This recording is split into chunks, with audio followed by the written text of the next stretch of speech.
बुलढाण्यामध्ये संततधार पावसामुळे नदी नाल्यांना पूर आला। बुलढाणा वाशिम सीमेवरील कांचनगंगा नदीपात्राच्या बाहेर पाणी गेलं। त्यामुळे संततधार पावसामुळे नागपूर संभाजीनगर महामार्गावर पाणी साचलं। पार्किंगमध्ये लावलेल्या गाड्या पाण्याखाली गेल्या। वाशिमच्या मालेगाव तालुक्यातील अनेक नदी नाल्यांना पूर आलेला आहे। अनेक ठिकाणी पावसाच्या पाण्याने नुकसान झालं। मुंगळा गाव परिसरात 25 वर्ष जुन्या पाझर तलावाची संरक्षण भिंत फुटल्याने शेतामध्ये पाणी शिरलं। त्यामुळे शेतकऱ्यांचं मोठं नुकसान झालं। वाशिमच्या पुलगाव जालना राष्ट्रीय महामार्गावर वाहतूक ठप्प झाली आहे। वाशिम जिल्ह्यात सकाळपासूनच संततधार पाऊस सुरू आहे। त्यामुळे रिसोड तालुक्यातील पिंपरी सरहद या गावाला पुरानं वेढलं। पिंपरी सरहद परिसरात वाहनांच्या लांबच लांब रांगा लागलेल्या आहेत।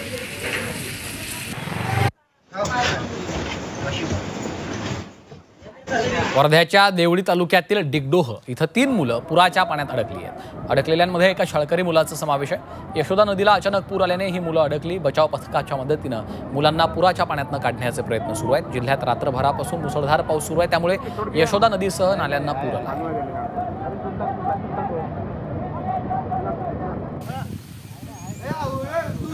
बातमी आहे कोल्हापुरात। पंचगंगेच्या पुरात कार टाकणं चालकांच्या चांगलंच अंगलट आलं।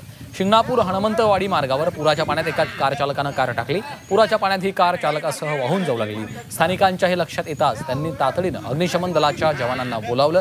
तब्बल तासाभराच्या प्रयत्नांनंतर अग्निशमन दलाच्या जवानांनी कार चालक आणि कारला पुराच्या पाण्यातनं बाहेर काढलं। पुराच्या पाण्यात गाडी चालवण्याचं धाडस करू नका असं प्रशासनाकडनं वारंवार सांगण्यात येतंय। मात्र तरीही काही नागरिक आतताईपणा करतायत। त्यामुळे नागरिकांनी प्रशासनाच्या सूचनांचं पालन करणं गरजेचं आहे। बातमी आहे नाशिकमधून। नाशिकच्या रामकुंडावर हुल्लडबाजांची स्टंटबाजी पाहायला मिळते। पुराच्या पाण्यात बाईक स्वारांची स्टंटबाजी सुरू आहे। पुराच्या पाण्यात सेल्फी आणि फोटो सेशन करण्यात आलेलं आहे। पुराच्या पाण्यामध्ये नसतं धाडस कशाला असा सवाल आता विचारला जातोय। सलग 8व्या दिवशी नाशिकमध्ये पूर परिस्थिती कायम आहे। दुतोंड्या मारुतीच्या पायापर्यंत पुराचं पाणी आलेलं आहे।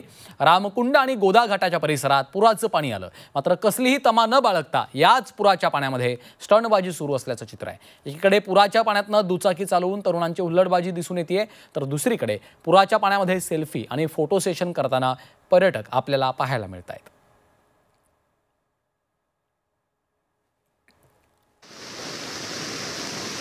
नंदुरबार जिल्ह्यात संततधार पाऊस सुरू आहे। सातपुड्याच्या दुर्गम भागात नद्यांना पूर आला असून अनेक गावांचा संपर्क तुटलाय।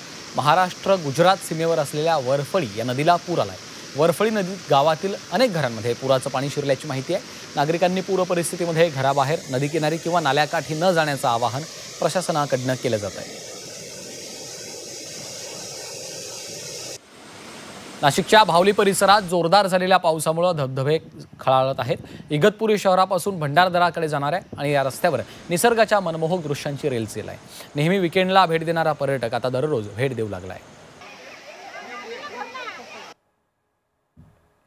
समुद्रांच्या लाटांचा गणपतीपुळे मंदिराला फटका बसलाय। मंदिर परिसरामध्ये समुद्राच्या लाटांचं पाणी आहे। मंदिर परिसराच्या भिंतीपर्यंत समुद्राच्या लाटा धडकल्यात। रत्नागिरी जिल्ह्यात संततधार पाऊस सुरू आहे। त्यामुळे गणपतीपुळे मंदिराला समुद्राच्या लाटांचा फटका बसलाय। मंदिर परिसरात समुद्राच्या लाटांचं पाणी शिरलेलं आहे।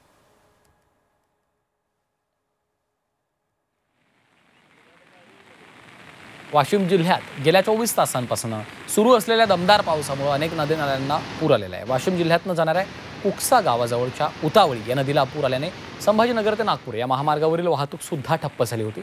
दरम्यान थोडंसं पाणी कमी झाल्याने नागरिकांनी जीव धोक्यात घालून या पुलावरनं वाहतूक करायला सुरुवात केली।